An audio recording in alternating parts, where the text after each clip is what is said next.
What's up, YouTube? I'm Robert, and this is the B1KER Bar B1. Here we are today, episode number 39, I think. Holy shit. I'm sorry, guys. It's been a couple of weeks. We've been off. There has been, life gets in the way sometimes. And we had a couple weeks ago, we had one episode that was supposed to be with Sid and Mackie. Unfortunately, when you're living out of a van, the internet doesn't always agree when you're in the mountains of Colorado. And then the week after, I took the dumb pill that day, dude. I booked the trip for work, and I was not thinking about time zones whenever I did that. And I was actually going to be in the air whenever I was supposed to be on the air. So here we are after a 2-week vacation. I didn't even know I was getting a vacation. Got one. Boom. So here we are, episode 39. Today we're going to be with Osprey. You guys may or may not be familiar with them. They're like the alternative to Camelback or whoever else it is that you're thinking about. We're going to get into that deep in a second. But first, let me talk to you about something. My Patreon. The Patreon is the only thing that is supporting this channel at this point. Honestly, I took all the ads off my videos. I am only doing this by the support of you guys. And I'm trying to get to 250 Patrons. Right now, I'm at like about half of that. And I want to see you guys get me and this channel to that place. So what I'm thinking is, like, when you go to the bar and you order a beer, that dude brings you a beer and you're like, oh, well, what's a normal tip for somebody to just bring you a beer? It's $1, right? So you listen to this channel, you listen to this podcast, hours of entertainment. And all I'm asking for is $1 a month. So join the Patreon, throw that buck out, and well, you get a little extra in return, like discounts for products that you would like to buy. A bunch of you guys have asked me for a long time, what knee pads, what elbow pads are you wearing? And I am wearing the Cali Strikes. I love the Cali Strikes. I will not fucking wear anything else other than the Cali Strikes because I enjoy them that much. Not because they gave me some free knee pads and elbow pads, but because they're that freaking comfortable. And if you join the Patreon for the $1 a month, you can get 25% off. So that's a pretty good deal. If you don't want to support my channel, but you want to support somebody else's business, this t-shirt that I'm wearing right now, minus the movies, you don't get the movies for buying the t-shirt. But if you buy the t-shirt, Full Send Alliance, they're at ridefsa.com. It's a local company out of here out in NorCal trying to come up. If you dig their stuff, go check it out, dude. Ridefsa.com. Good dude. So far, man, every time I've hung out with him, his motto before his company's called Full Send Alliance. But his motto when I've talked to him is ride bikes, eat tacos. So you can't go wrong there, right? Anyways, let's get on with this shit, right? So today we have Chris. He's the senior product manager from Osprey. For those of you guys that you may be thinking of it like Osprey, what is Osprey? Osprey backpacks. Let's just say it that way. So some of you guys will like get on board. And Chris, why don't you tell me a little about yourself and a little about the company, and we'll go from there. Yeah, like I said, my name is Chris Horton. I'm a senior product manager at Osprey. And what that means is I take care of a couple of product categories, and bike being one of them, snow being the other one I spend a lot of time on. So I get to basically work, with my passions. I'm a skier and I'm a mountain biker and a former roadie as well. Whoa, wait a minute. Former roadie? I know. Never mind, show's over. Yeah, exactly. We all have to have our gateway drug. And some of us, drink peppermint schnapps when we turn, 16, and that's your first liquor. We don't stay there. We evolve as people. But it allows me to basically stay in the worlds that I loved. I was a bike shop mechanic for a long time, so I would just nerd out on everything that would come through the media and come through the bike shows, and then to be able to start attending bike shows, and then to be able to start creating the product that goes to the shows. It's a pretty cool job, actually. So where are you located in geographically? Yeah, so Osprey Packs, like you said, it's a pack company. We're located in a little town called Cortez, Colorado. So most people don't know where that is. So you talk about what's around it. So we're 45 minutes west of Durango. an hour and a half south of Telluride and an hour and a half east of Moab. So those 3 places are pretty fantastic. And we actually have some of the better riding in the state too, just right in town. So how did this company get started? Well, it's just over 40 years old. The company founder is still our head designer. And he was in Santa Cruz and he was just kind of making his own stuff. So he made his own backpacks for backpacking. He made his own panniers to go do a European bike tour around Europe.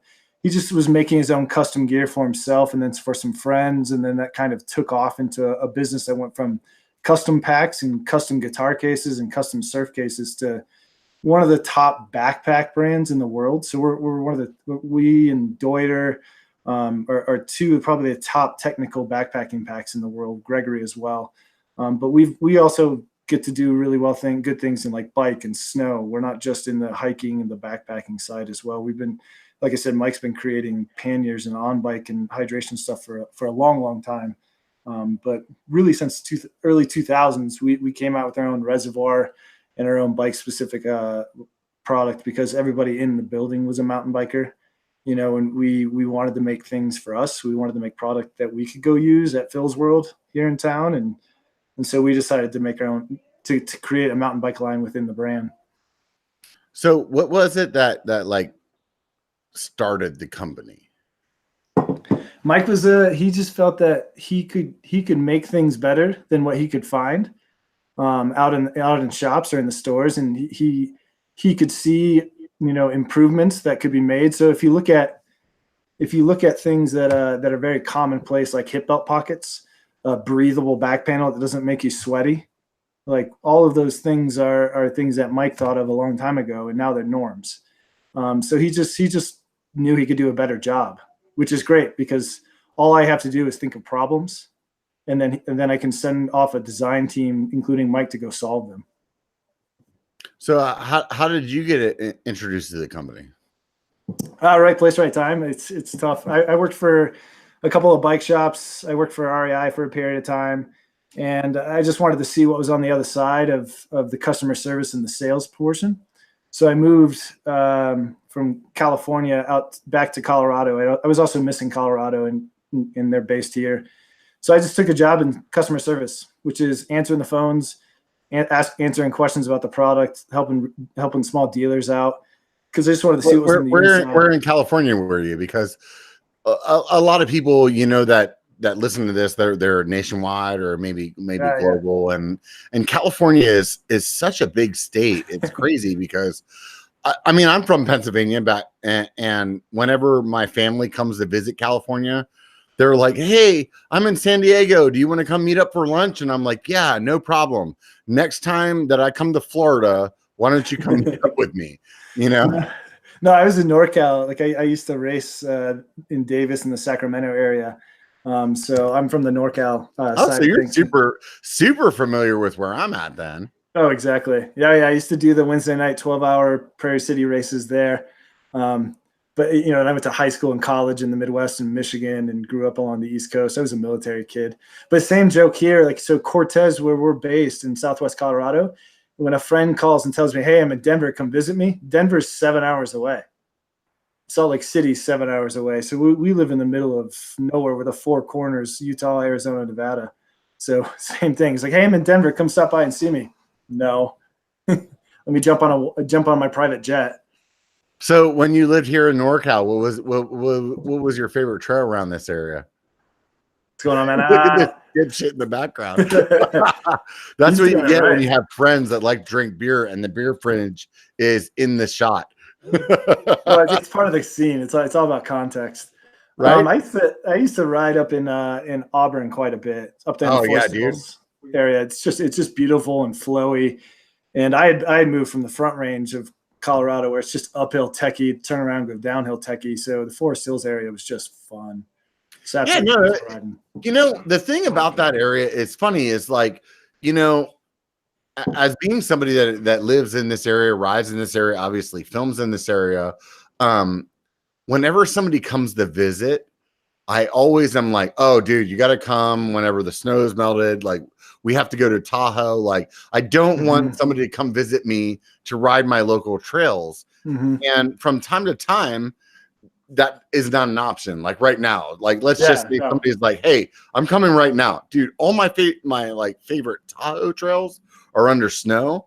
But when these people come to visit, dude, we have some fucking badass shit. But it's like, because it's like our local stuff, we just blow it off and we're like, oh yeah, I'm sorry you only got like 2,000 feet of elevation loss over 5 miles, but you know, it sucks. If you would have came a better time of year, we would have something better to give to you. But it's funny because like I don't necessarily recognize that from like, you know, the people that are in different parts of the country, and they're like, dude, I would punch my baby for that. You know? Oh yeah, no, like the trails that we have here in Cortez are unbelievable, and I can go do them at lunch. And same thing, you know, obviously Downeyville and Mr. Toad's and the Flume Trail, all the famous things up north of you. But you know, we had Easter off every year at the shop that I worked at, and so that was the one day a year you and all your shop buddies had off, and so it was the only time you could all go ride together. And so we would roll up to Auburn, we would ride Forest Hills, and then we'd dip down in the river and we'd swim and grill. So, you know, that's that whole thing. When you have like a local ride and your local trails, it's something you just run up to and do something like that with all your buddies instead of making it a big event with a couple of friends. So talk to me about this company, Osprey, dude. Why was it that you know, at the end of the day, yeah, dude, you're a mountain biker, you're working in the industry, you want to get into that industry, but like, what was it that really drew you to the company? Well, I had a lot of respect for them. You know, I've always had jobs, not most of them paying well, but I've always had jobs of things that companies I'm proud of or jobs I'm proud of. And they make the best product. And so it's just kind of that easy. It was just like, you want to go to the winner. It's like, do you want to go play for the Patriots or do you want to go play for, you know, the Raiders right now? You know, so one's a risk. You could have more of an effect, but the Patriots are winners. Right. I don't know about the Patriots being winners, but I'm a Cowboys fan. We're not gonna get into NFL because even though it's a biker show, it does feel like it is freaking fall right now in Northern California, although it's not. No, we're just really good at what we do. You know, the attention to detail, the design process that we have, the factories and the employees and the pattern makers and the whole team it's fantastic as far as what we can do. So it's like, more like I have the best tools in the tool shed. Right. But in with bikes, you know what I mean? Like everybody's brand loyal, right? And I said it earlier, and I'm not trying to like make some fucking Oprah Winfrey kind of like montage right here, but like, you know, the first pack I bought was a Camelback, you know, and it lasted for a long time.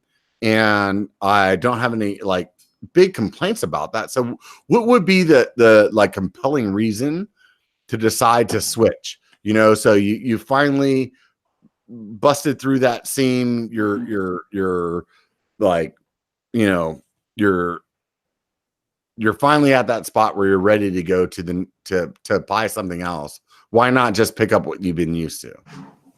Well, I mean, we've been making backpacks for 40 years. So how long? For 40 years. 40 years? Yeah. So we know how to do that. Where the hell has your marketing team been for 40 years? on the bike side, we've only been making them for, you know, almost 10 now or a little. Okay. Now I get it. I was like, what the hell? How did I not even know that happened? Exactly. So, you know, like we put a blind man up Everest, you know, so we know how to make back. We know how to blind guy up Everest? On one of our packs, yeah. Dude, you have like you're just fucking like boom. Shut the fuck up, Robert. but we know how to make packs, you know, so that's what we do really well. Apparently. So we've been doing that for so long. So the whole idea is that when you put it on, it's not about the water socket, you know, inside. It's about a whole system. You've got pockets that work well with what you're carrying because we think about what mountain bikers need to carry and how they're interacting with it.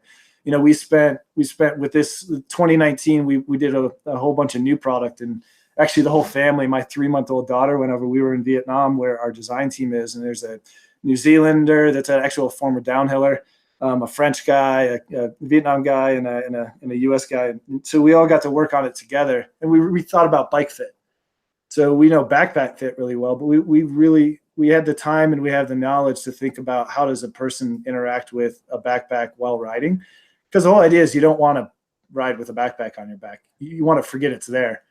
So we work really hard at those things. We make it so it's there when you need it, but you don't think about it when you don't want to worry about it. So especially with all the bike frame suspensions that are out right now, it's harder to put a water bottle cage anywhere on it, or it's on the bottom of the down tube where it's catching all the cow shit in areas like where we live. Right. So it just makes a lot more sense, especially on technical trails. So and we have the ability to really nerd out. Like I said, we just get to nerd out and make it the best possible thing.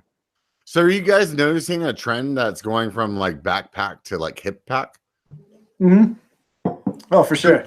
So is that like, is from like a company perspective, is that like the way that people are going in sales, or is that like, oh, we're like promoting it this way, but you know, it's just a little subset of people that are doing that? No, it's a mix. I would say it's a contingent of people who never wanted to wear a backpack before. You know, whether, you know, they saw it as sweaty or heavy or cumbersome, it was a monkey on their back. So they were never going to wear it anyway. But they're okay with the lumbar because they need to carry all this stuff they want to carry on their ride on a frame that doesn't carry it very well. So they've moved to a lumbar because it's comfortable, it's ventilated, it's smaller, it's more minimalist. And then the people that are riding with packs are still riding with packs. Some of those will actually buy a lumbar and a pack. So it's great to have the small one for short rides after work, but it's great to have the larger one for the longer rides on the weekend. So for me as a content creator, it's like I need a bigger bag that I can carry my drone. I can carry an extra camera, an extra gimbal, extra batteries. I'm a fat guy, so I need to drink like 200 ounces of water. And I also need snacks and lunch and chicken wings. Like all of that needs to be in my backpack. Yep. So like, but for me, I've also just recently, I got a hardtail, and because of getting a hardtail, I've been like kind of like minimalizing things. And I'm like, totally. Okay, I want to be able to do like my after work ride on this hardtail, and I want like I'm starting to think about putting my tools like right on the bike and everything like that. Mm-hmm. But the only thing that I'm like kind of like tripping off of is like, how do I carry the battery for like my night ride, like, but still ride? And I'm thinking that's where that hip pack comes in. Mm-hmm. Yeah, totally. I mean, with the frame bags that are out there now, it's fantastic. Like we look at what's going on in that market, and we can't ignore it. But yeah, I mean, you look at a night ride or a simple ride where you could just throw the battery into the hip pack and then run the wire up to your helmet, and then you're on and off the bike. The hip pack's just been fantastic. I mean, really, we talked about it. We were down in the Southeast riding a lot in the Pisgah area. I don't know if you've been down in Brevard and Pisgah near Asheville. I haven't been there yet, but I've definitely watched enough of Seth Bikehouse videos. Oh man, I mean, it's beer and mountain biking, so you fit right in. Oh, sweet. I'm in. Yeah, exactly. It's perfect. But those guys have a creek crossing like every quarter of a mile, where like here we have to bring 3 liters of water for an all-day ride because there's no water. Right. So what those guys do is they just take bottles with filters and they just stop and grab water when they need it. So they don't need to carry a big pack, because they can stop and refill with water. Their car is never that far away. So everybody's got different rides, and so we saw that as an opportunity to kind of get people into a product when they normally would be trying to stuff that into jersey pockets or a frame bag, like you said. So how do you guys go from being a backpack company that gets blind people to the top of Everest into a backpack company that like takes care of mountain bikers? I mean, is it just like hire a bunch of mountain bikers to hear what the fuck they're saying, or like how does that development process happen? No, I mean, it's tough. I mean, honestly, sometimes the product side's the easiest. When you've got a bunch of people in-house that are super into mountain biking, when you had athletes that were into it and doing adventure racing, the product side is really just going through and finding a bunch of problems that people aren't solving, or finding a bunch of problems that people aren't realizing were there. Like we brought the magnet into a reservoir. So to be able to have a magnet where it attaches to your sternum, so you're just always grabbing it from there instead of it dripping down the side of your leg. we brought that in. We brought down like tool rolls, the ability to kind of store your tools and keep them in a place where they don't get in the way and they're easily organized. So it's about user interaction for us. So we were able to find a bunch of things that we could solve, a bunch of things that we could do. I'm going to tell you guys right now, I have $1 million idea. Yeah. And just because I'm too lazy to actually make that happen, I'm gonna tell you guys my idea. Nobody else listened to this. Nobody has ever thought of this. Me and Rob. Nobody's ever thought of this. But I used to always ride with a bottle full of like not maybe Gatorade or some kind of sports drink that was like high in electrolytes or high in like like some kind of like recovery kind of drink, something that would keep me from cramping. And I would always carry that in like either in my backpack as like just like an Nalgene kind of bottle or like as a water bottle. And I always thought, and I'm one of those guys that like never puts anything into my bladder that is not water because I don't want it to like taint the taste of my water later. You know what I mean? So like I had this idea of a backpack that had like 2 tubes and 2 like bladders. Like one bladder I could put shit in that's going to taint the bladder. And then the other bladder is the water one. And all it is like a valve that like switches between the two. Do you think I'm onto something or? No, you're totally onto something. Like it's I've seen it presented to me. So obviously somebody else thinks this is a good idea too. It is exactly what you said. So you can have some normal water and some high electrolyte, or like you can have like, but like margarita. You don't want to taint your water bladder though. You don't want that water bladder to taste like whatever the fuck it was that you drank like 3 weeks ago. No. You want like I can taint this other bladder. It's a small one. It doesn't need a big one, Yeah, it almost needs to be somewhat replaceable when you taint it every like 6 months. Or when you leave it in the winter and it just rots out. Because I can't tell you how many times I've gone skiing and left a banana in my pocket of my jacket. So I'm sure I would do the same thing with my backpack that I'm riding with. No, this is really what my job is just like hearing random stuff all the time. I just keep like stickers and random stuff in my truck for like trailhead stops. And it's absolutely worth it. Because even when people recommend things, they're communicating something that they think they have a problem. A lot of times people try to solve it, like they always try to present a solution too. And that may be the right solution, but there may be a better one. There may be something we can adapt. So even the craziest person that walk into our booth at like a sea otter, you listen because there's something underneath that is a cool idea, like something that everybody else struggles with. I've never met any crazy people through my YouTube channel. I swear. I'm sure they never tell you what you should be doing instead of what. No, never. They're like, oh, that would be awesome if the basis of your channel wasn't cussing and you didn't cuss anymore. That's weird. I'm sorry, but that's just kind of who I am. That's my shtick, and you're telling me not to do that. So there's tools behind you and stickers all over your fridge. It's gonna be cussing.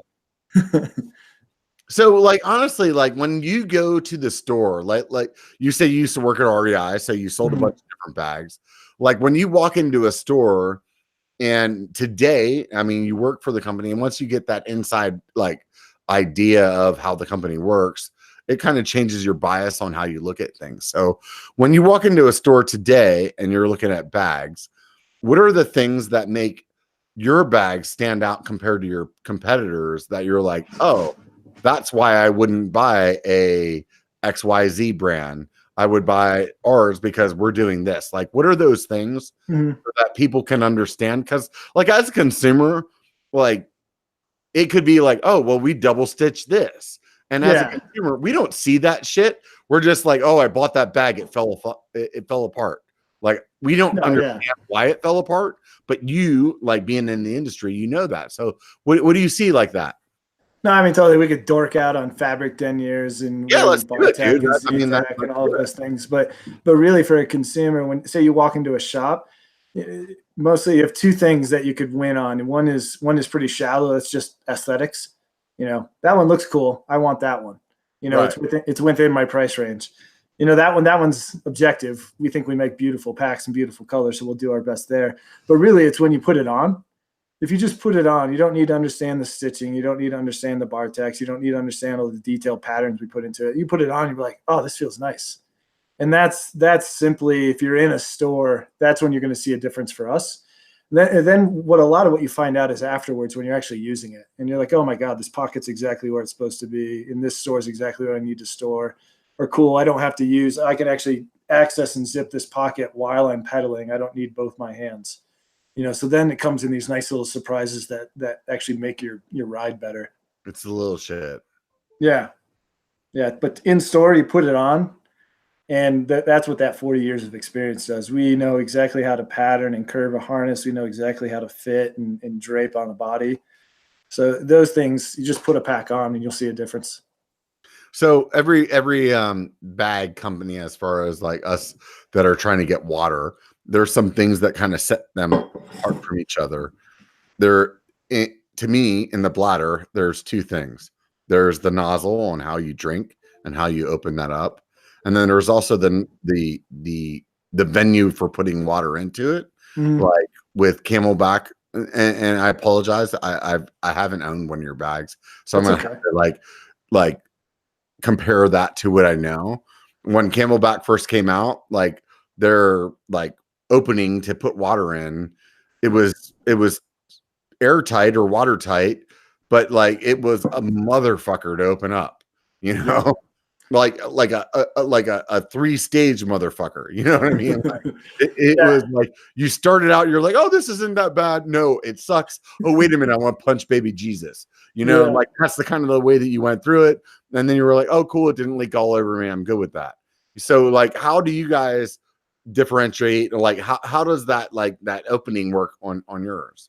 No, we learned a lesson that screw caps, no matter how easy they are on your like 22-ounce Coca-Cola bottle or Mountain Dew bottle, there's for some reason complicated the second you get bigger than a Nalgene. And so, yeah, we just had caps, threading. No. So we do a slider top. So instead of a screw top, you just see almost it's like a Ziploc bag that kind of seals together. Oh, okay. The plastic that slides across the top.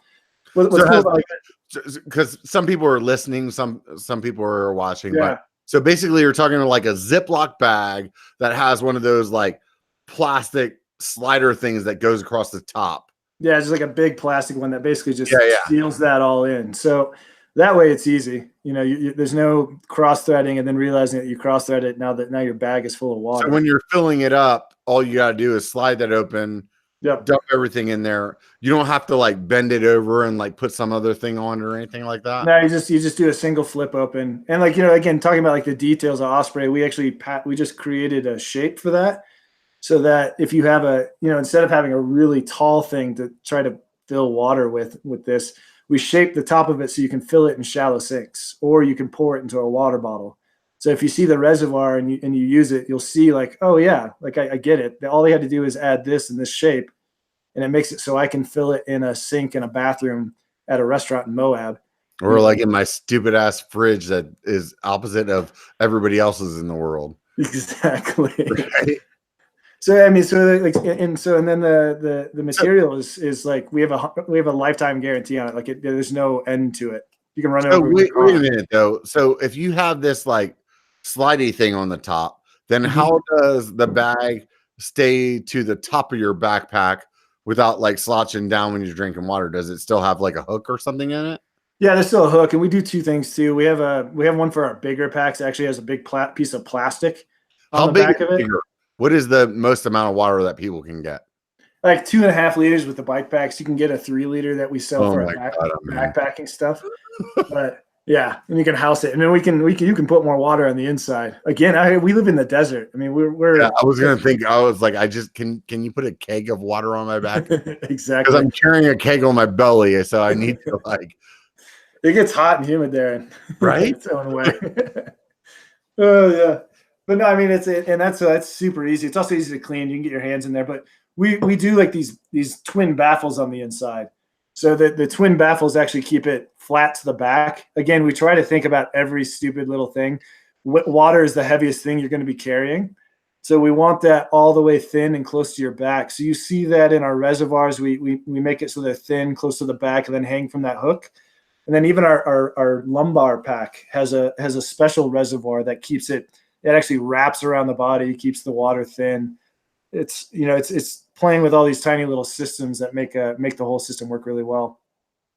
So what was it that actually got you guys to like think about lumbars? Because I'm 41, and in my mindset, fucking what do you call that shit? Fanny packs. A fanny pack? What? Fanny packs aren't cool, dude. That was like the 80s. How the fuck did you guys decide to get into you're like, hey, we're gonna take something that everybody fucking hates. We're gonna make everybody love it. How did you come about that? Well, the best thing is like I'm 37, so like I actually have no association with lumbars. Like they were stupid to my generation forever, because by the time the 80s came around, we were smart enough to not do it. So exactly. I have never my language, brother. I have never thought of lumbars as a good idea. Don't do that shit anymore, right? No, and it's probably my fault. We missed like 2 years of opportunity on this category. Because every bike show I would go to, every event I would go to Eurobike, and those guys are even kind of okay with lumbars, but like, and everybody's like, so when are you guys gonna do a lumbar? When are you guys gonna do a lumbar? And I was like, I don't know. We need a lumbar and an e-bike. Come on. Exactly. Stat. So I avoided it. I thought maybe it would be a bit of a trend because I'm of a generation that avoided it for 37 years. So I mean, what's another couple of years to avoid? Right, but we can just like get through the fucking trend and not deal with this, right? No. So then I finally used one, and I was like, hey, "This is kind of nice." That's what I'm afraid of. That's really what I'm afraid of. I'm like, I hate the idea of that, because like all I see is like this dorky ass guy with a fucking fanny pack, and I'm like, no, I don't want to be that guy. Because I already got a big belly, and I'm like fucking drinking too much beer, and now I'm gonna have a fanny pack too. It's like a triple whammy for me, dude. Well, if I was single, I would never get fucking laid as a mountain biker. Well, as long as you don't wear it on the front, I mean, you should be all set. Like, and make sure you're not wearing socks with the sandals, right? But the thing is I tried it and I liked it, but I also noticed again, like there's a lot of things on forums about them and a lot of consistent complaints about fit. So we actually tried to launch it last year, and we postponed it because we weren't happy with it. Like it's a liter of water, liter and a half of water, plus your bike tools and tube and stuff like that.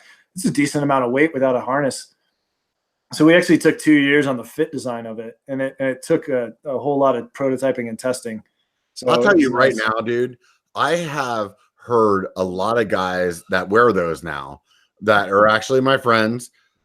And they're not rollerblading. Yeah, right. They're not rollerbladers. And it blew me away where they were telling me how much water they were carrying. Even with the guys that were wearing still the backpacks, but it like relocated the water all the way down to the lower back. Every one of them is like, dude, this is the way to do it, man. Mm-hmm. Like it is. Do you guys have the backs like the packs like that as well, where it's like it's still a full back pack, but it's like putting the bladder weight like way down low, like close to your love handles and stuff like that? No, just the lumbar pack. We actually experimented with that, and I don't want to diss everybody or like dude, throw it out, man. But like we just found that only the internet that's listening. Don't worry. Exactly. It's only recorded forever. It's live. Right. No, we tested them both side by side. We tested ours, we tested theirs, we played with some of ours. We put, we switched reservoirs around. So we did some fit testing that was pretty, holistic and platonic between the packs. And we just found that we didn't see the benefit. Really? It created some complexities in other places for us to design around and to try to bolster fit in one place.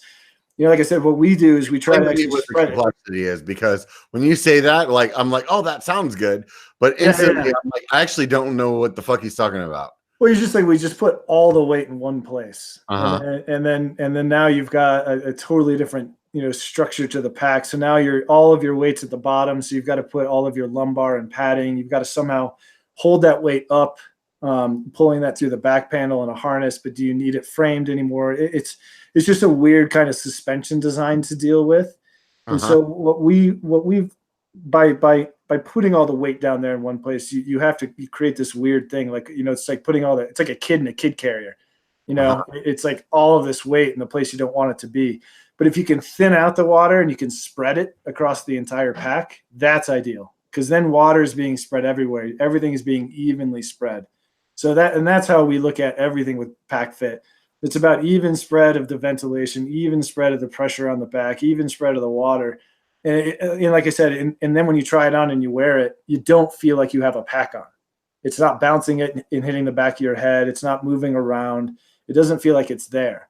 And so it's those things that we're really good at. And that's why we're open. Like we tried that. We were totally willing to change our whole philosophy on that. And we just didn't see the draw in trying to solve the problems it caused. So talk to me about like the construction of the bladder itself.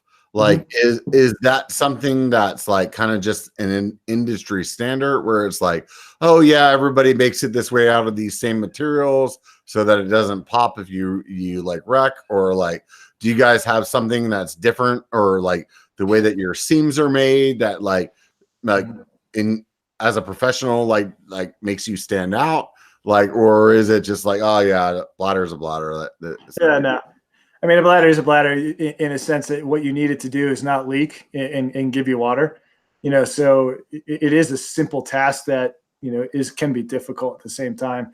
So we partner with it's a brand out of Oakland, California, as I took a dig at the Raiders earlier, called HydroPack. So HydroPack, you don't have to take it. It's not a dig when you're talking about the Raiders, because they exactly. Yeah, they enjoy it. They like being the victims.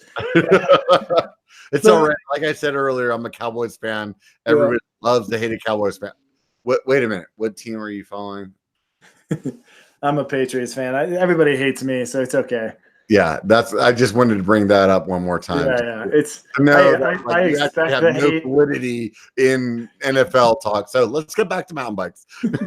Exactly, back to mountain biking. But we work with these guys out of California called HydroPack. So they make reservoirs for us and a bunch of other brands as well, like Dakine. But we do some custom features like the way it pours, the handle that we have on it, the baffles that we have on it, the handle. So we do a bunch of custom features, but what they do a really good job is that it's like molecularly bonded. So it's not just like putting some glue between two films, or like putting your iron between two films and calling that good. They're actually like molecularly bonded. You said molecular, dude. That means science. Yeah, I mean, it's not like you're just like taping them over and just throwing a heat gun at it. You're actually bonding them at a level that's pretty insane. So what's cool for that is that all of our product for quite some time now is what we call like an almighty guarantee. There's no receipts, there's no ownership involved, there's no time frame that ends. If you have an issue with your pack, like you crash and you take a digger and it rips a hole in it, you ship it to us, we fix it for free, and then we ship it back to you. And there's no, like I said, there's no end date on that. You don't even have to be the first owner. You can get drunk at a campfire one night, fall in the fire. We can figure out what pack it was. We'll send you a new one. So it's a really cool program. But the way that these reservoirs are built is that we can actually match that. Hang on. So if I buy an Osprey, no matter what, you'll replace it, or did I like hear that wrong? Yeah, if you buy an Osprey pack, it comes with a lifetime like an almighty guarantee. So, like I said, if you have any issues, you're an owner. That's what you're saying. Like, if you just like hit up Osprey, hey, I fucked this thing up, you're still going to replace it, or? Yeah, you just need to be an owner of a pack. So you just if you have an issue, you send it to us. If we can repair it, we repair it. If we can't, we replace it. Dude, that's actually pretty fucking stand up, honestly. Yeah, it's one of the few programs left like that. You know, we've got about 12 people that just sew in all day, every day, repairing packs for people. You know, we have, you know, on the opposite side of the bike side, we have people that hike the AT. You know, they live on a trail for 3 months out of their backpack. So they overnight it to us, they get it to us, we overnight it right back to them so they can get their house back. You know, it's a really cool program. That's actually really impressive. There's a few companies that I've like kind of aligned with, and not because they are like paying me or giving me product, but because I can like stand behind what they're saying, and that's pretty stand up, dude. I truly appreciate that, because like you buy a bike from Santa Cruz and you have a let's just say it's a warranty on the frame, and but you only had it for 3 months and you sold it to somebody else. He doesn't get that anymore. No, so what you're telling me is you have a pack, no matter how you acquired it, it's fucked up. You guys are going to take care of it. Yeah, totally. Which it holds us as like a design team accountable. Like we have to build bomber stuff. Right. So like that has to come from like the top down. Yeah, yeah. Like, so why is it that the founder of the company feels that way? Because I mean, that's what's nice about having the founder of your company being the product guy. You know, he's not the CFO, he's not the finance guy. He's looking at this as just burning money, because that's what it is. It's burning money. You know, we can talk, it's definitely great marketing. It's definitely a great story and all those things, but it's, you know, it's burning money. Yeah, no, dude, I one of those companies that I talked about that, or a second ago, that I was like referring to in my mind was Cali. Like they stand behind their fucking product. Yeah, those guys are rad. Like they stand behind it like no other company that I haven't been in the bike industry for a long time, but out of the companies that I've talked to, like those guys, like they really truly care about safety. They really truly are like 100% about giving a good product. They're at an event and they see somebody walk by with an old helmet and they're like, "Oh, dude, I remember we fixed that later. I actually don't want that guy to not be as safe as what we can with this new helmet." And they've just stopped these like random people and are like, "Hey, dude, give me your helmet. Here you go. Brand new one." And like what you're telling me right now is like, it's the same thing. Yeah. Yeah. I mean, it's something like, again, we take a lot of pride in it. And for us, it holds us accountable because we can't make something cheap. I mean, and that's something, it's something like when you talk about, like you walk in and you look at the stuff we make, it's super high quality. And I don't know how you would ever describe that. Like, how does a person know something's high quality? You know, you pick it up and it's heavy. Like, that's not going to work in our industry. Well, that's what I was trying to ask you earlier. Is it like you guys do like 3 passes of the you know, the seam? Do you do like double heat molding? I don't know the industry, and that's what I'm trying to ask from you. Yeah. It's like as a consumer, dude, that's who I am.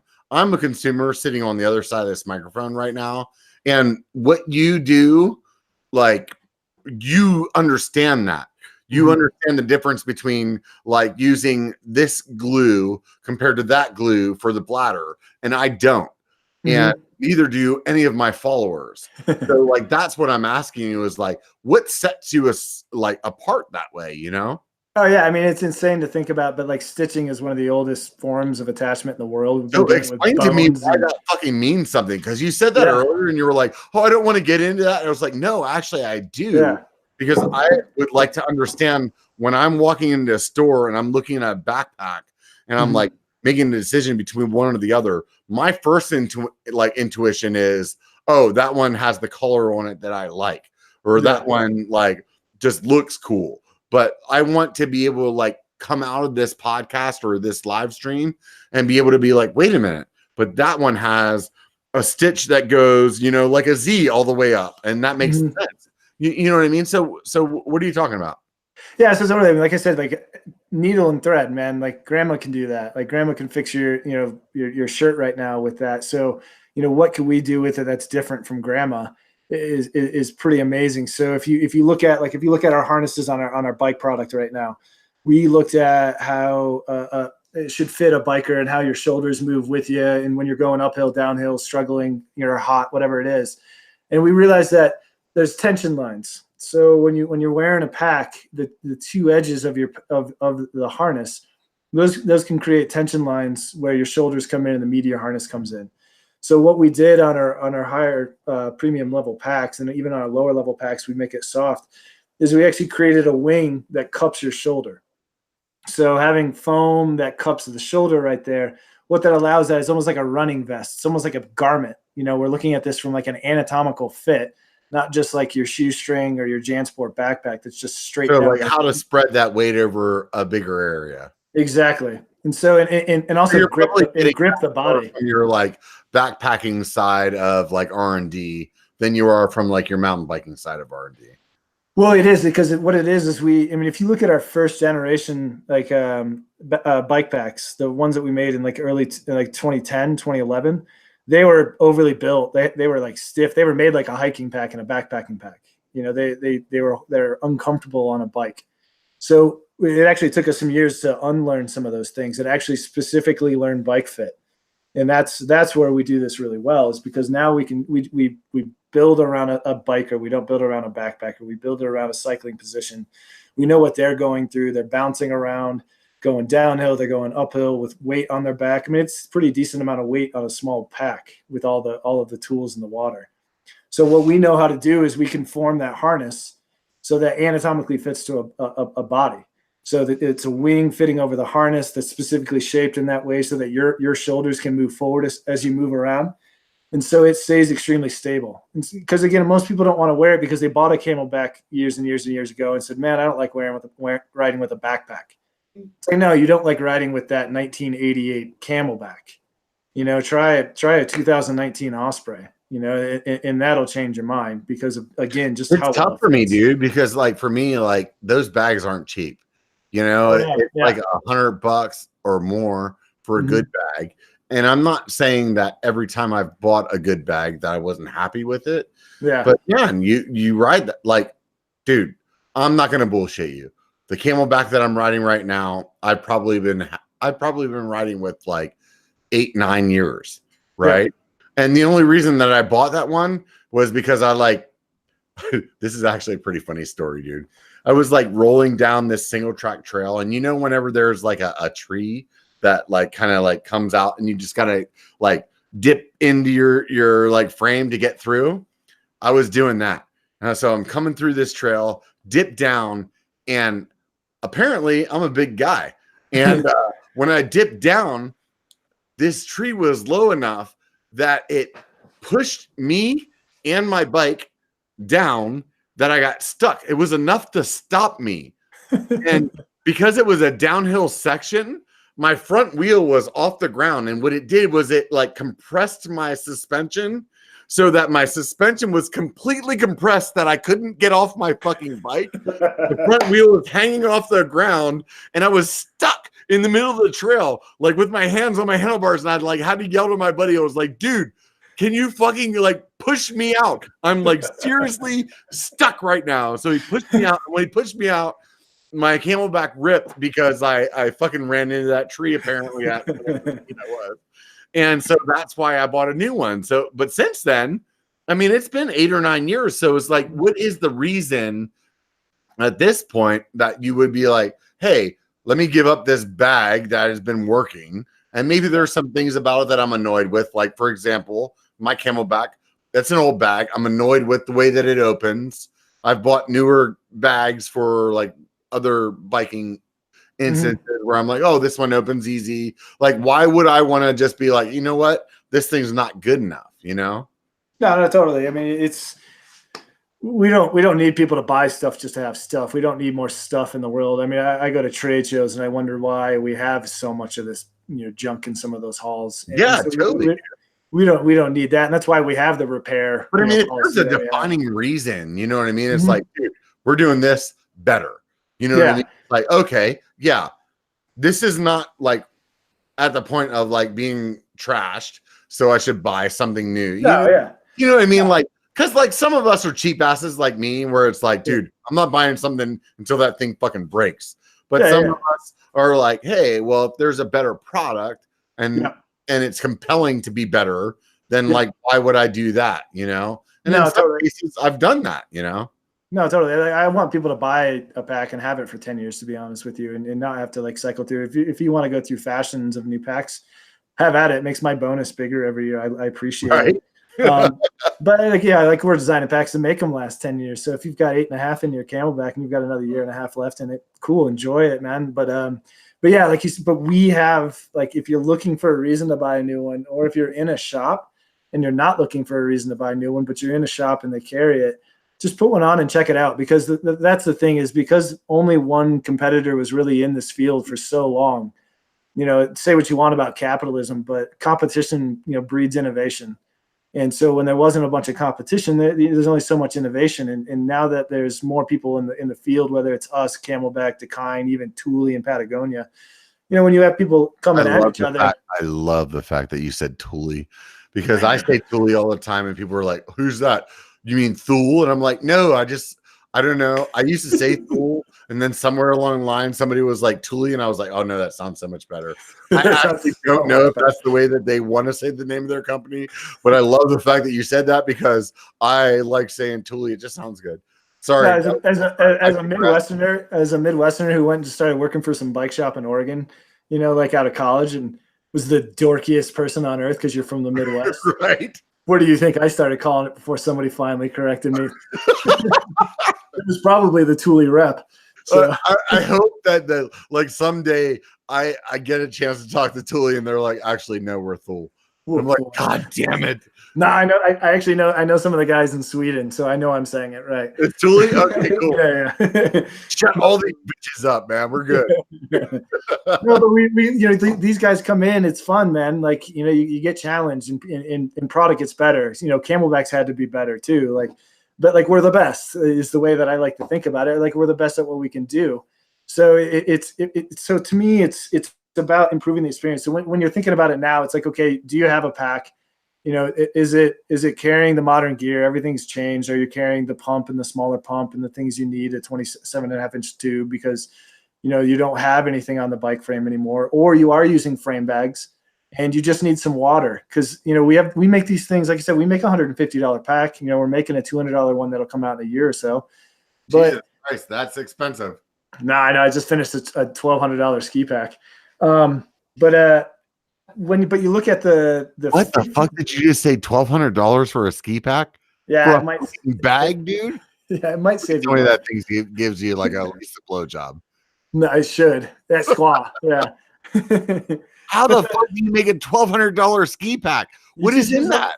You just use all the Gucci stuff. It's fun. Jesus Christ, man. Yeah. How do we get a $1,200 bike bag? I mean, all the roadies are waiting. They want to know. I know. I'm just gonna make it out of carbon fiber fabric if we can find it.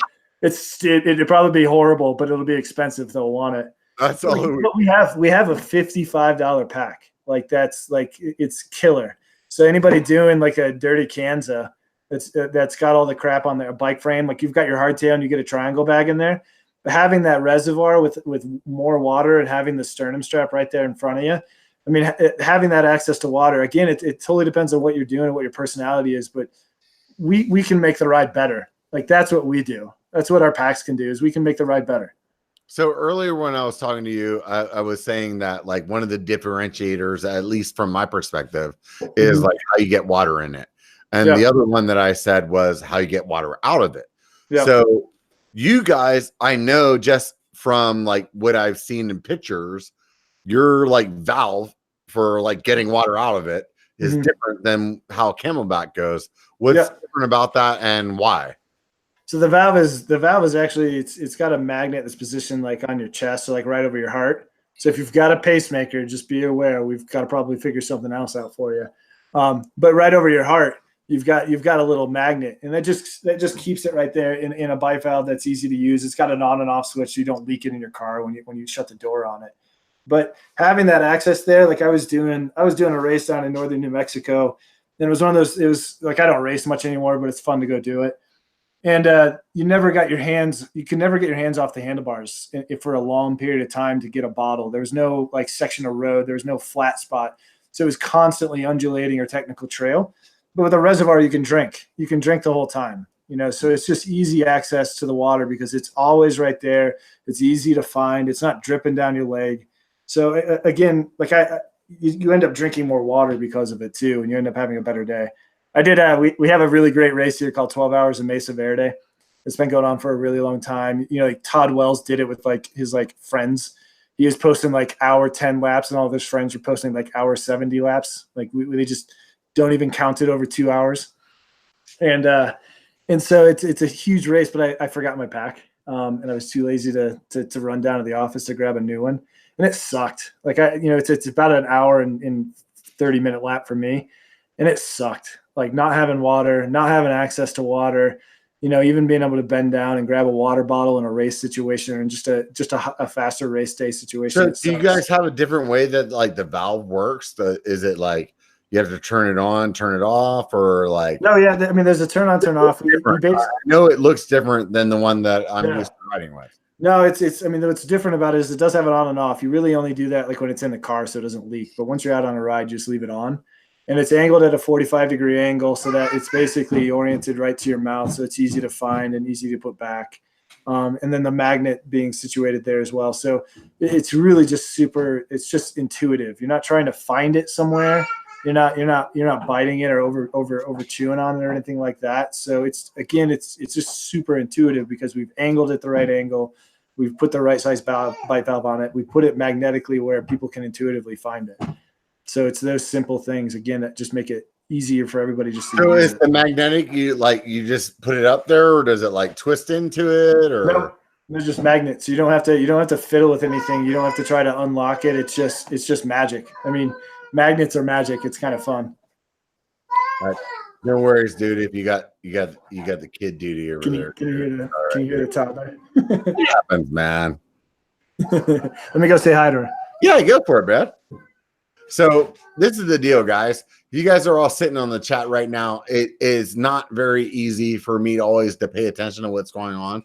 Is there anything that you guys want me to ask this gentleman to find out about why or why not you should buy a new pack? Go ahead and throw that up into the chat right now because I'd love to see it. Those of you guys that have thrown up a super chat, thank you very much. Those of you guys that are my friends that are in the garage pumping up my tire right now that can make a bunch of noise and fuck up my live stream. Thanks a lot, C-Lock.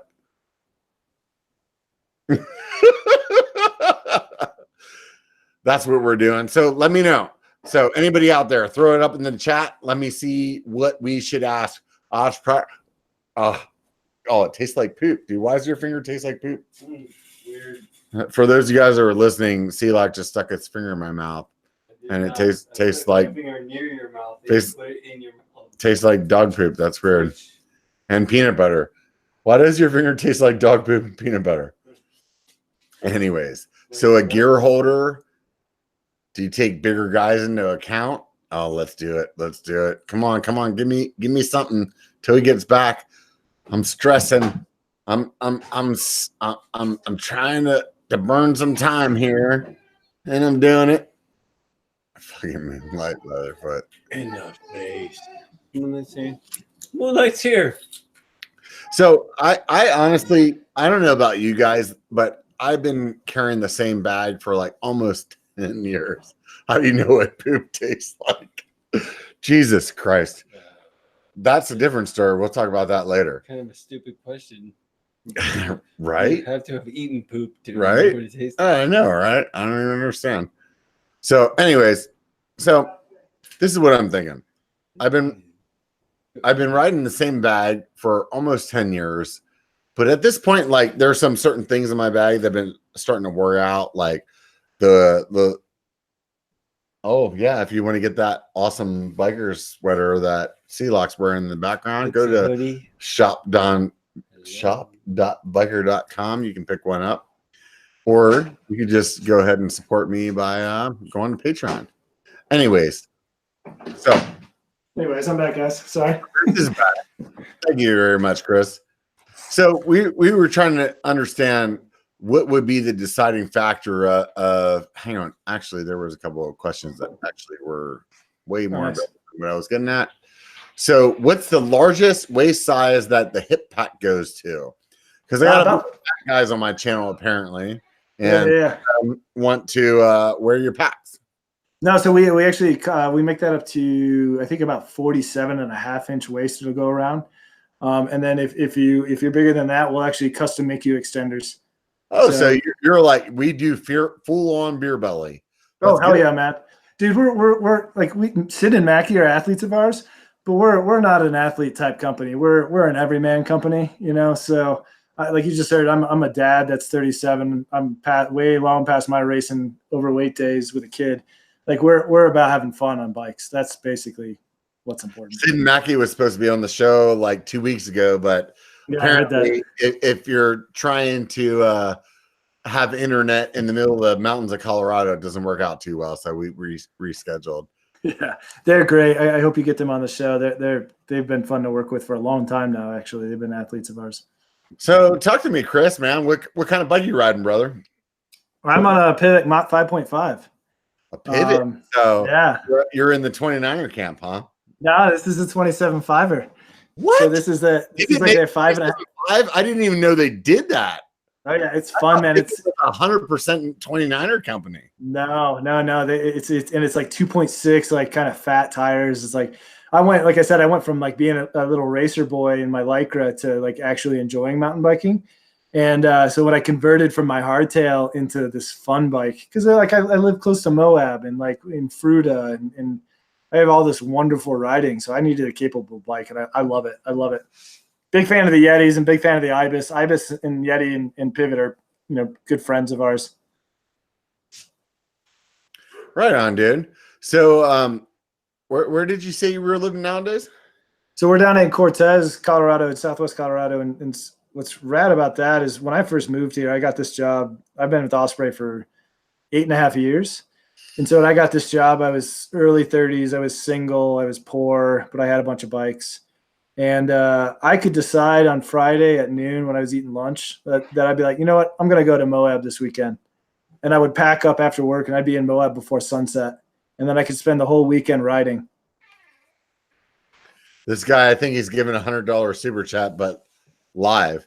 So Nice. Those guys that are listening on the podcast or the watching it otherwise, I just got $100 super chat, but in cash. That's Ben fucking Franklin. So Nice. the rest of you guys, show the fuck up, right? Sorry. This is what happens when you do something live with your drunk friends in tow. But no, man, you need that. I'd like in same with your pitch in the beginning, like, without that stuff, you guys wouldn't be able to tell us all the stories. No, it's what makes it happen, honestly. Like on one hand, it's like it's shitty, like being a YouTuber and like trying to like talk to people about, hey, support me or whatever, because everybody that's watching a YouTube channel, they're like, oh, this guy's like rolling in the money. Because all those people that are the camera guys or the Seth bike hacks that are just getting the YouTube dump truck of $100 bills coming to their house, that's one thing. But to be at my level, it's a different story. So Yeah, totally. I appreciate the support from everybody except for the two motherfuckers that are in my garage right now. So, wow, it's only support. It's only support. It's only support. You support me like a ball sack supports a tampon. Well, those things happen sometimes. For fuck's sake, get the fuck out of here. You guys are fired. Leave. So anyway, back to your product. What I was concerned or what I was thinking about was like, how does the valve that you guys use work differently than the one that I'm accustomed to from Camelback? Not much at all. I mean, you bite down and suck. I mean, that's it. Bite down and suck. So that's it. Yeah, just keep it simple. I mean, it works a little bit different in how we close it off, and it works a little bit different in how we angle it off. But again, we are going to get water to you, and that's going to happen. It's in a molecularly bonded, sack. It's in a polyethylene tube that goes to a silicone nozzle that has an on-off switch that's angled the right way, that's attached to a magnet on your sternum that's always there for you. But in the end, it's basically, we will provide you water easily, and that water won't leak if you crash or if you do something wrong. So we basically, the reservoir part is the simple part in that sense. It's not simple to make it so it's trustworthy. The HydroPack guys do a great job. It's not simple to make it useful. We do a great job at adding some features to that, but we make it so you can trust it. And so that's really what a reservoir needs to be, is you trust it. The rest of it is the pack and how you interact with that.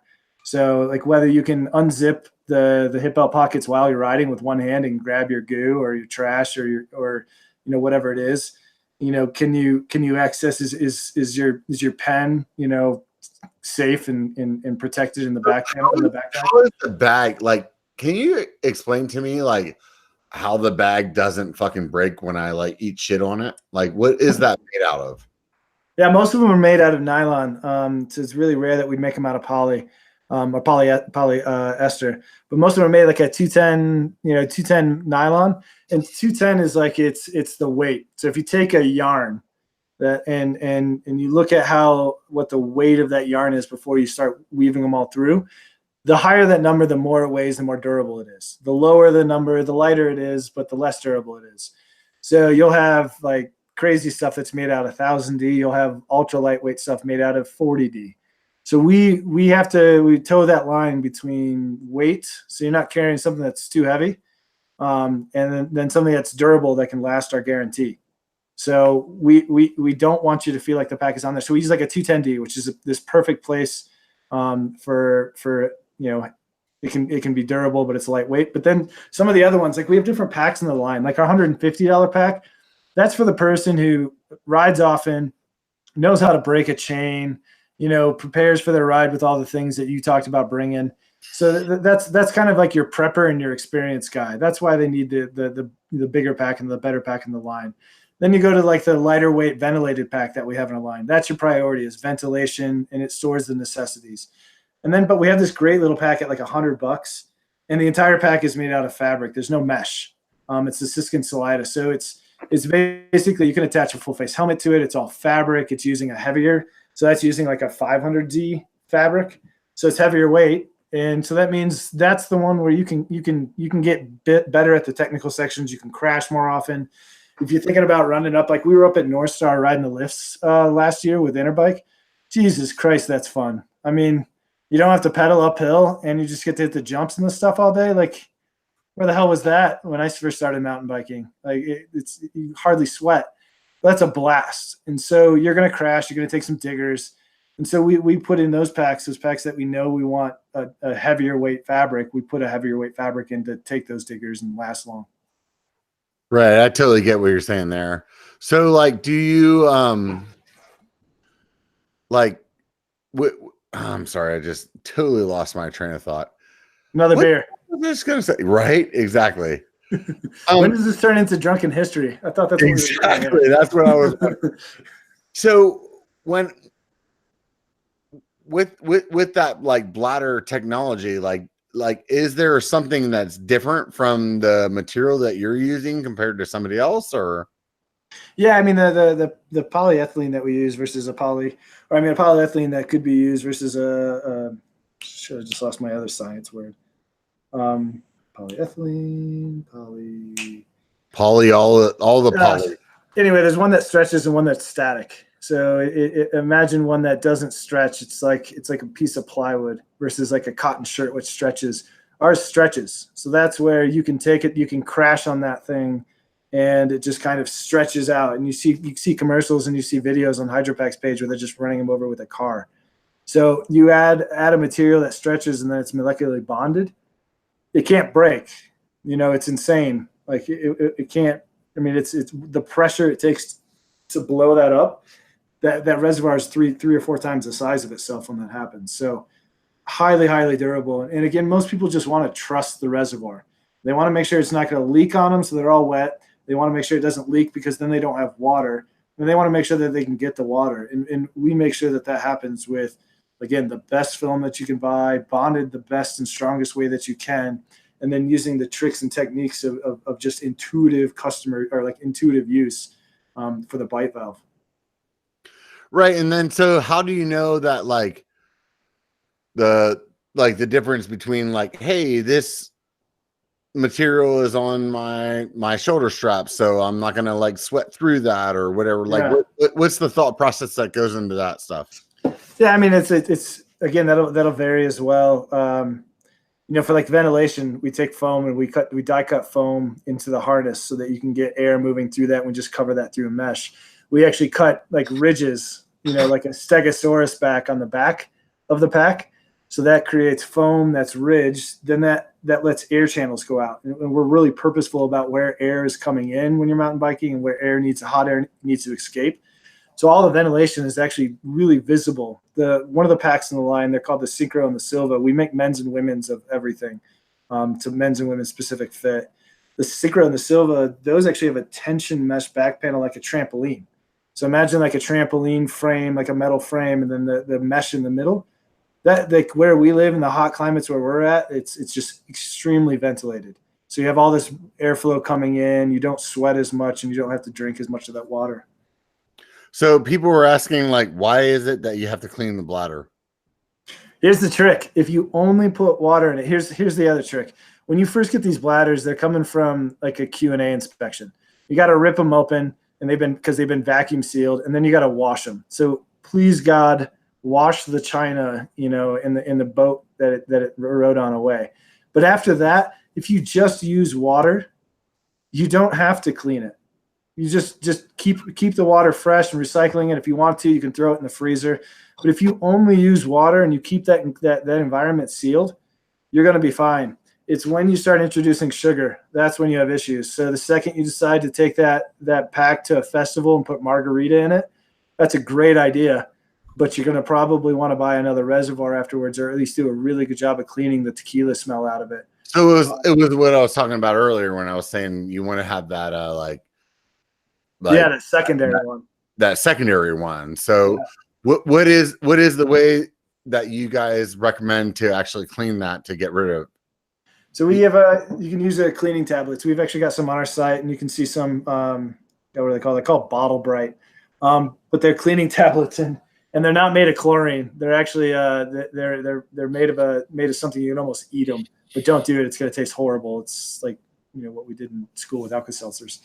But no, I basically just light dish soap, and then if you've got something pretty nasty, then I'd use the bottle cleaning tablets. You can use denture cleaning tablets; those work really well too. I've heard people say that you can just freeze them and then it kills everything. Is that true? It won't kill it. It'll just make them go to sleep. But I mean, that's what I'm saying. If you're just using water and you put that in the freezer, you're never going to have to worry about anything. You don't have to clean it if you're just using water. Mostly what I do is always only use water. And I'm like one of those people that when I was in the military, dude, we would put like water in our canteens, and then we'd go to the field, and maybe it would be 6 months until we went to the field again. And I would just drink that water, and people would be like, why the fuck did you do that? That's disgusting. And I'd be like, dude, it's just water. There's nothing in, as long as you haven't put anything else in there to like fuck up the chemistry of what's going on in there. Exactly. That's what I mean. It's like, as long as you don't make a garden, you're good. I mean, water is water. Water doesn't create gross. Right. You have to put gross in there. Exactly. So like, for some reason, people think that I'm fucked up for thinking that way, but I'm like, hey, just don't put any gross in there and you're good. But so you 100% from Osprey. So if you guys get botulism, it's not my fucking problem. No, and I've done the testing. I actually did a margarita thing where I made margarita mix, took it to a festival because we have festivals every weekend in Telluride, drank half of it, and then left it in the sun for a couple of days, and then just cleaned it, and it was fine. You have a little bit of the tequila smell for a little bit longer. I feel like if there's a little bit of something that grew in there, and you drank it and you were okay with it, then you're like improving your system, right? Yeah, it's like Spider-Man. I got superpowers, just not quite to the same level. So my responsibility is a lot less as well. Exactly. So what is the largest bladder that you guys offer in terms of mountain biking? So mountain biking, we have like a 2.5 liter reservoir that comes with almost all of the packs except a really small lightweight one. We have a 3 liter version that you could upgrade to that we sell with our backpacking packs, but 2.5 liters of water is generally about the right amount. We've found for a typical ride, getting up to even like, you're not doing like an 8-hour epic, then you're going to need more than that. But that way you're not carrying weight. This water is so heavy. It's the heaviest thing you're carrying. What is it, like 8.5 pounds a gallon or something like that? What is a liter compared to a gallon? I have to look that up. So I was just wondering that too. I should know this. This is one of those like product manager should know things. Jesus Christ, man, get your shit together, dude. But here's the trick. Here's the trick from the product manager.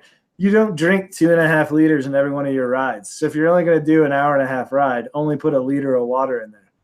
Why carry around 1.5 liters of water weight for a ride you're not going to drink from? I do it because I know I'm not going to refill my reservoir before I ride again. Holy shit. 1 gallon is 3.78 liters. Jeez. So how many liters did you say you had? 2.5. 2.5. We need to change this. Hang on. We got to see what 2.5 is. 2.5, according to Google, is about 0.66 of a gallon. Okay. I drink all of that. But There Yep. should be like a handicap that you guys get for how much alcohol I drank the night before. So Yeah, exactly. You put us in the handicap by starting there, and that's where you have like soft flasks and things that you can add to that as well.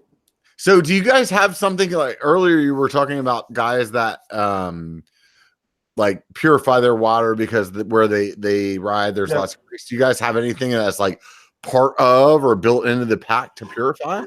No, we've been looking with partnering with some people like on that you know, like there's a couple of really good filtration brands out there that have approached us, and you know, we would think that basically it's inline filter so that you could just put dirty water into your reservoir or your bottle and you just drink. Why can't I just like fill my bladder up with some fucking creek water?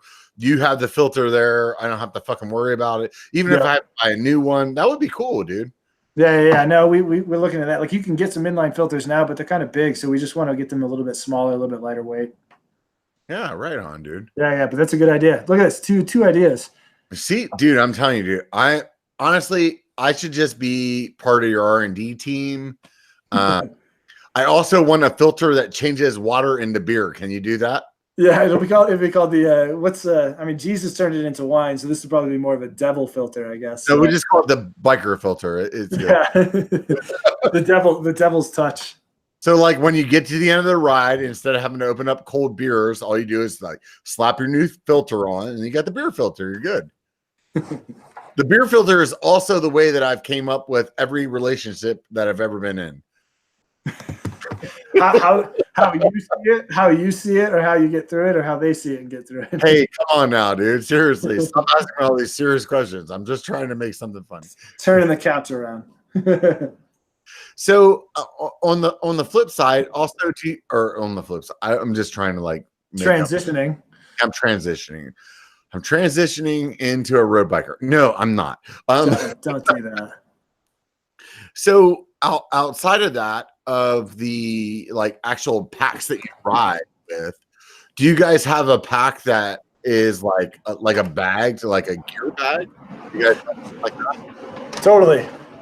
It's actually literally called that, the gear kits. Like we have a smaller one that's like perfect for like, you know, just going to a trailhead, which is whoops. It's basically a house there, dude. Look at your ceilings; those are awesome. For those guys that are listening, this guy's got some badass ceilings. They're like vaulted with wood, nothing but wood everywhere. This is definitely Colorado, dude. I'm thinking I'm going to sell my fucking bullshit house here in California and move to Colorado, because judging by your architecture, dude, I'm doing it wrong. Oh, might have lost him. We're going to wait until his internet gets straightened out. In the meantime, oh wait, I even forgot that I was listening to people on YouTube. Who the fuck are the people on YouTube? Hey YouTube, why don't you guys throw me some new questions that I need to talk about, because otherwise I'm gonna roll up here and kind of scroll through, see what you guys have been chatting about for the last hour. Everybody wants to know what poop tastes like. That's interesting.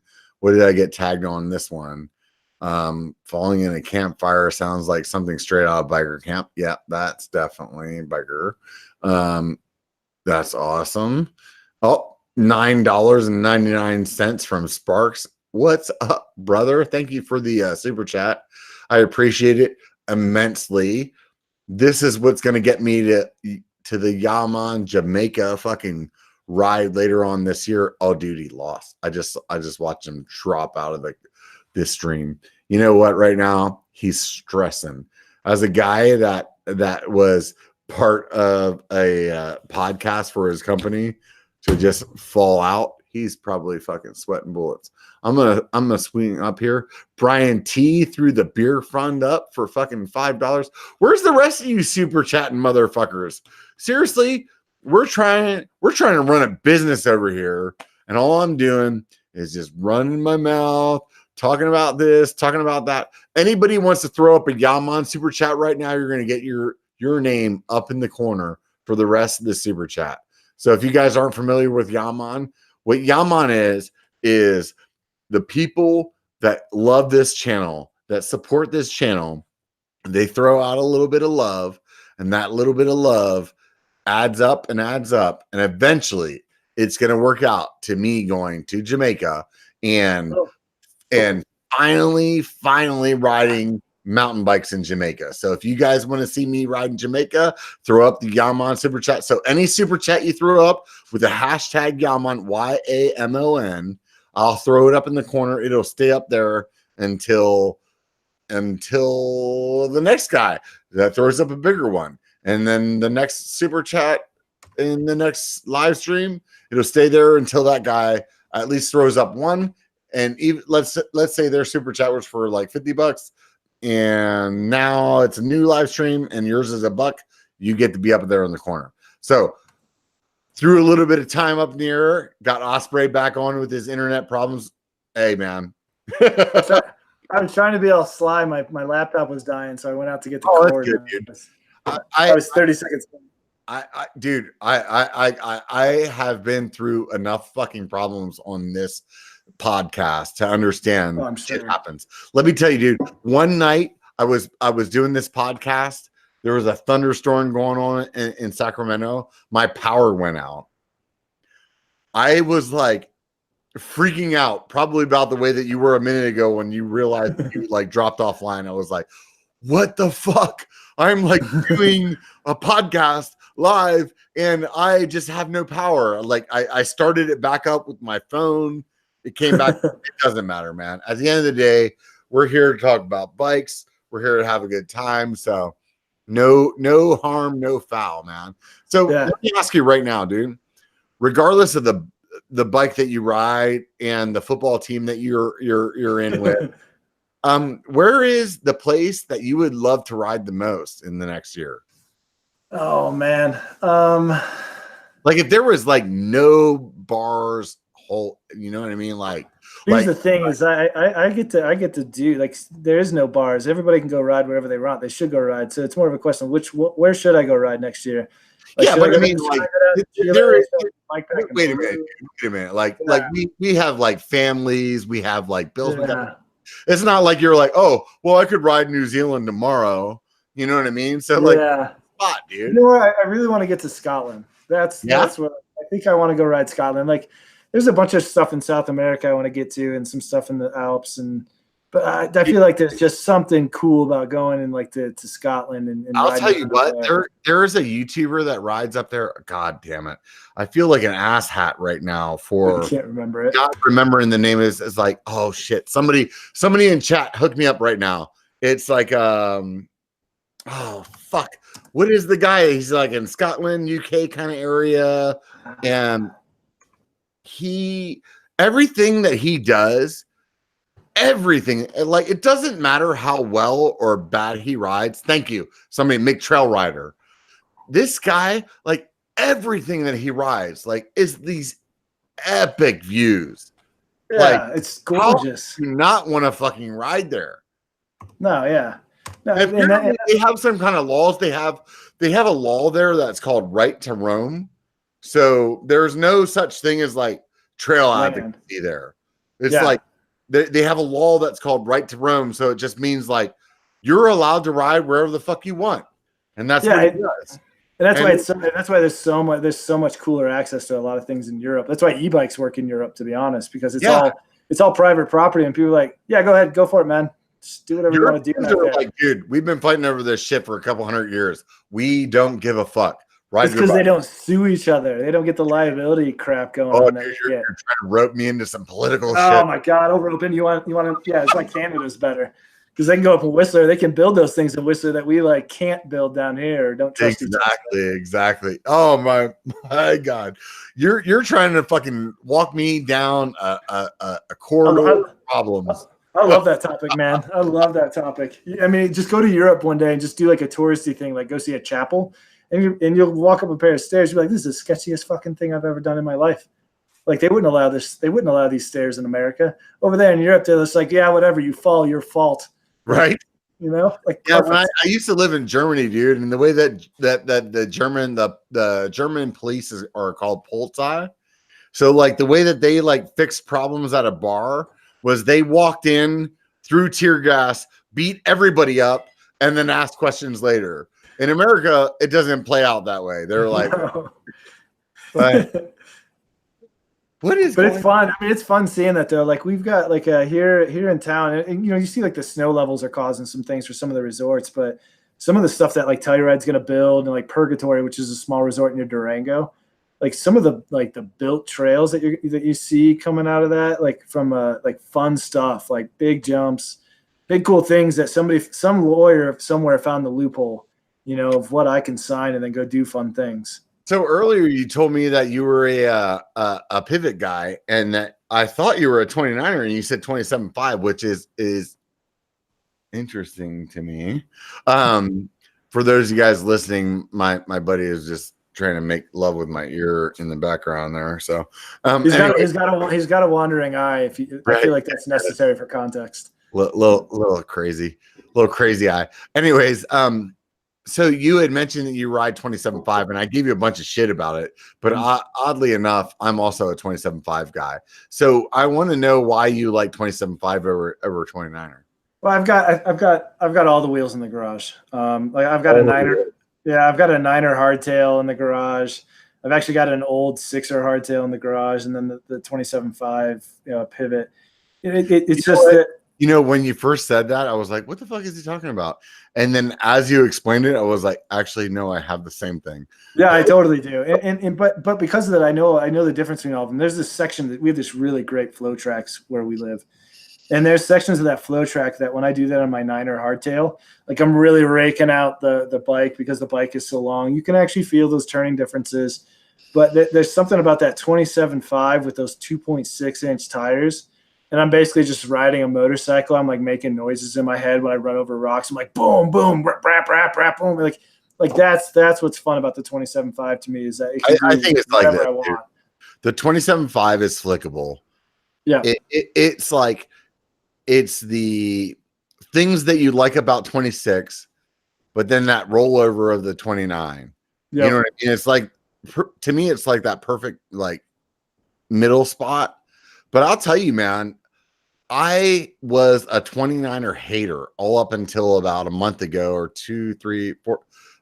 I'm a guy, so like my sense of time is my observation of time is fucked up. I just realized, no, I got that 29er in like December, so it's been like 6 months.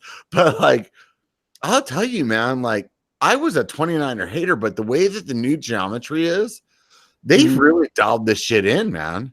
Oh, totally. I mean, you're seeing them on downhill bikes. I mean, they have to figure that out. I mean, so it makes sense, and that's what's cool about owning multiple bikes is that I can have that niner hardtail and I can have that 27.5 fatty 6-inch travel bike. So, I'll tell you what, dude, I would have never told somebody to get a hardtail in the last 5 years, and since I bought this hardtail, I will now. I'm like the guy that has the $10,000 fucking carbon bike that is sitting collecting dust because I'm riding a $1,500 hardtail that is just like it's consuming me. Well, it's a backlash to the early adopt kind of mentality that we have in the industry. Like, it's new axle sizes, new wheel sizes, new tire sizes, and it's fun. And we find out cool new things. And a lot of times they are improvements. But, man, there's just something nice about having a steel or aluminum hardtail bike that isn't going to age, isn't going to, like, get made fun of on a trail because it's just kind of classic at this point anyway. And for me, you don't have to worry about turning them over. For me, it's the challenge. It's like, for me, the thing that has been so much fun about that bike is like, here is like trail 1, 2, 3 that I've always thought was challenging. And now I'm on a hardtail thinking to myself, I would have always told everybody 1, 2, 3 trail you can't do unless you're on full suspension. And now I'm riding with a hardtail and I'm like, I'm actually like hitting PRs. Oh yeah, it's fun. And it's like, dude, holy shit, dude. Like, honestly, those of you guys that follow my live streams outside of the podcast, like there's a little thing that I'm trying to do, like, can a fat guy KOM? And I am within like seconds of being in the top 10 of a KOM on a hardtail on a section that I would have always thought you needed to be on a full suspension. And then on top of that, I'm also doing it at night, so it's like, dude, hardtails have like that section. I never hit those speeds until I did it with the hardtail, and I honestly think it's because like with the hardtail, when you get out of the saddle and that like those flat spots, you're just laying down power, man. Yeah. Oh yeah. That's what's nice about some of the single speed setups, but those are weird. I started because I was a stupid roadie, so of course I started with hardtail. Like the first time I ever rode Porcupine Rim or Mr. Toads was on a hardtail, and so that so most of my guys are from Northern California. For those of you guys that aren't from Northern California, Mr. Toads is probably one of the like. I won't say that it's the like most technical trail in our area. It's just a giant rock garden. Right. But as far as like throw a bunch of trails into the mix, it's a trail that most people think is like, this is one of the most technical trails. Would you agree with? No, yeah, it's like it's the one where I put pro, like I would put knee and shin stuff on. Like you stop, right. Stop and you put it on. To us that live here, we're like, oh, well, it's not that bad.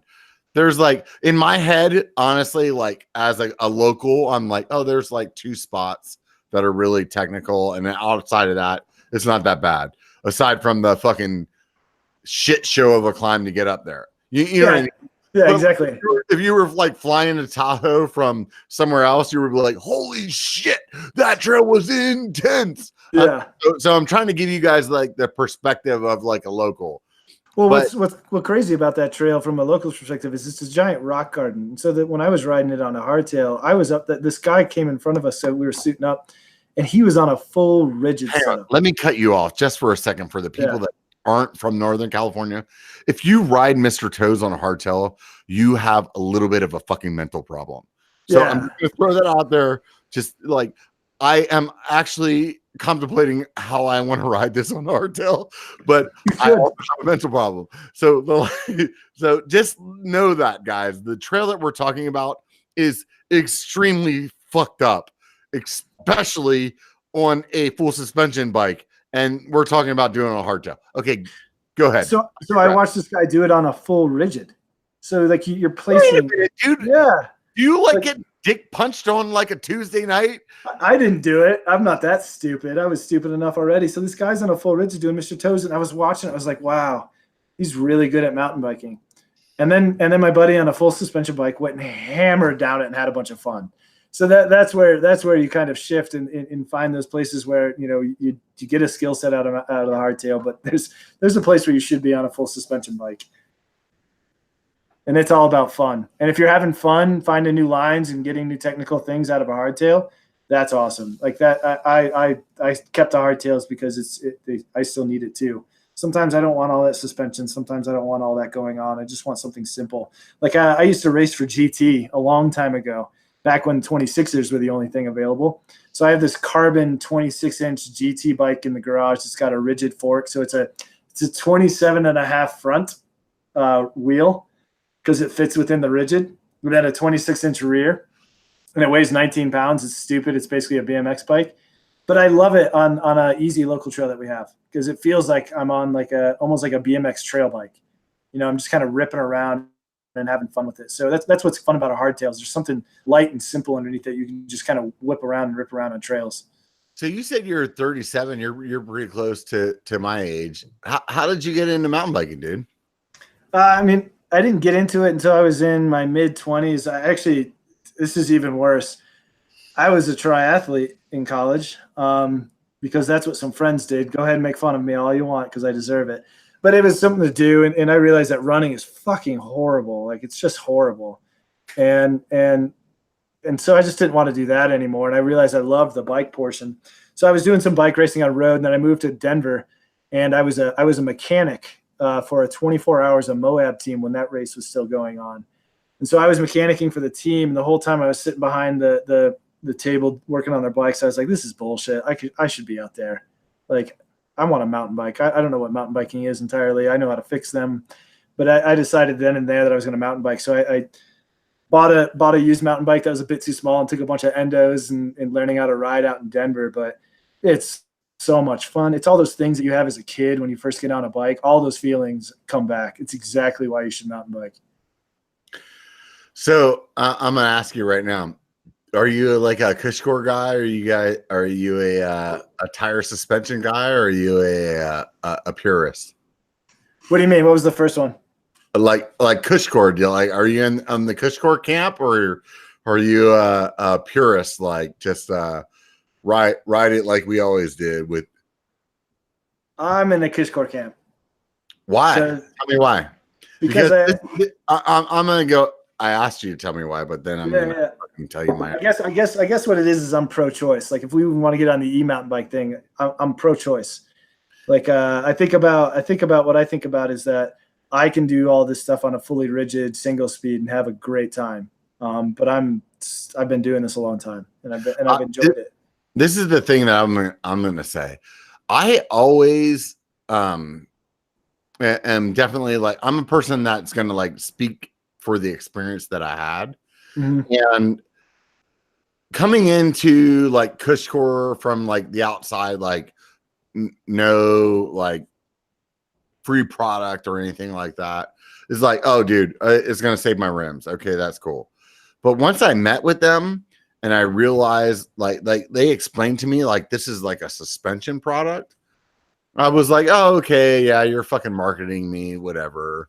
And then I put CushCore on my 29er hardtail, and holy shit, like it changed it. And it didn't change it like I'm saving my rims. I didn't get to the bottom of the trail and be like, oh wow, my rims are much better than they were when I started. No, it was like I got to the bottom of the trail and was like, my back is not fucking killing me. Oh, no. I fucking rolled through that rock garden and it felt good. Like, I am telling you, even within like all of my YouTuber like friends that I chat with, they consistently are like, oh yeah, well, you know, I have like, I have the Santa Cruz reserve wheels, so I don't need CushCore. And I'm like, just because you have like a return policy doesn't mean that like you're getting the added benefits. And for me, honestly, I drank the Kool-Aid and I've felt the Kool-Aid, and everybody that thinks about CushCore as a like just save your rims fucking like idea, you're wrong. Like seriously, if you have a hardtail and you ride CushCore, you will feel it where you're like, oh my god, it's a game changer. Are you on board with me, or am I like? I'm on board. I haven't tried it yet. I want to put it. I have that. Like I said, I have that rigid, and I've been wanting to put them in there because they like what you said is it's a little bit more than just that. Like, I don't want to put a suspension seat post maybe on there. If I can get away with adding these and not having a suspension seat post on it. Wait a minute. Nice. You mean you don't have a dropper on your rigid? I know exactly. Yeah. No, wait a minute. You actually just crossed the line of like sensible mountain biker to me to this guy's got a fucking problem. Because if you don't have a dropper on a hardtail, I think that you like the dick punches instead of the new. No, I need to switch it over for sure.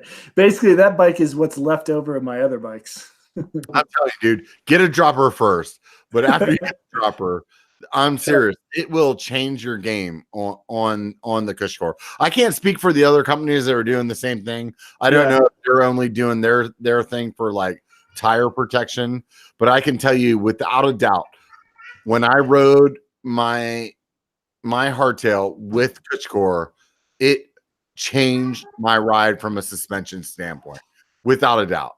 Yeah. So, dude, I know you got the baby over there. I can hear it crackling in the background.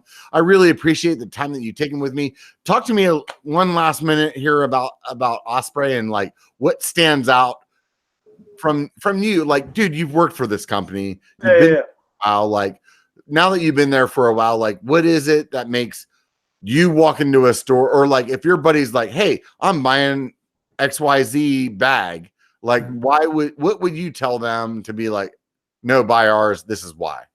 Yeah, I mean, simply like buy a bag. Like it's not something that like I'm just advocating hydration packs in general here.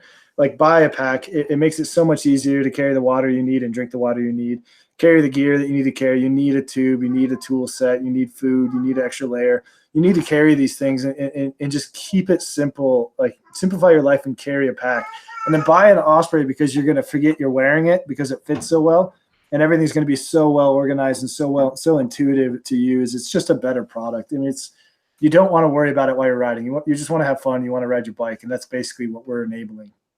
Right on, Chris. Hey man, I really appreciate you taking the time. It was good bumping into you over there at Sea Otter and setting this up. Let's definitely do something else in the future. Maybe we'll sure. maybe we'll do something fun. Maybe you'll throw out some discounts to my people on Patreon. That would be awesome. I just want to put you on the spot there. So no, tell you what, Robert, I'll find some discount codes and then you can. I'll tell you what, dude. If you can send me a fucking one of those fanny packs that makes me not feel like I'm 41 and embarrassed, and I dig it. I will speak all the words to your company. Perfect. Hey, I had a great time hanging out with you. I appreciate you taking the time out on a Sunday night, dude. A little away from your family and everything. Thank you very much, man. I want everybody out there in YouTube land and podcast land, wherever the fuck you guys are listening, to just remember one thing: subscribe and support. That's what I'm trying to tell you to do. Because if you don't hit the subscribe button, what the fuck, dude? If I don't see that subscriber count like grow every day, it makes me contemplate suicide or quitting the channel. So you guys can decide how you want to like determine my fate. It's up to you. If you do listen to the podcast and you do like it, please leave a little bit of a review over there. There's actually a algorithm that comes along with the B1KER Podcast that if you don't give a 5-star review on it, you actually brick your phone. So don't do that review unless you're going to do a 5-star podcast review. I'm sorry. It's just like, it is what it is. I'm not in charge of this stuff. I'm sorry. If you guys liked the sweatshirt that C-Lock was wearing earlier with the B1KER on it, you can stop by shop.biker.com, get one of those. If you want a badass camel pack, I'm sorry, hydration pack. That's there you go. If you want a hydration pack, you need to stop by Osprey and hook it up. They apparently have something going on there that's a little different. The biggest thing that he said to me tonight that really, really stood out was the fact that you can just open up the whole top of the bag and pour water and ice and everything in there. That is so much easier than this little tiny little hole I'm trying to drop stuff into. So seriously, guys, I appreciate everybody. I appreciate you, Chris, from Osprey, stopping out by and hanging out. Remember one thing and one thing only. If that's the only thing that you remember, it only takes a bike to be a biker. Get the fuck out there and be one, bitches.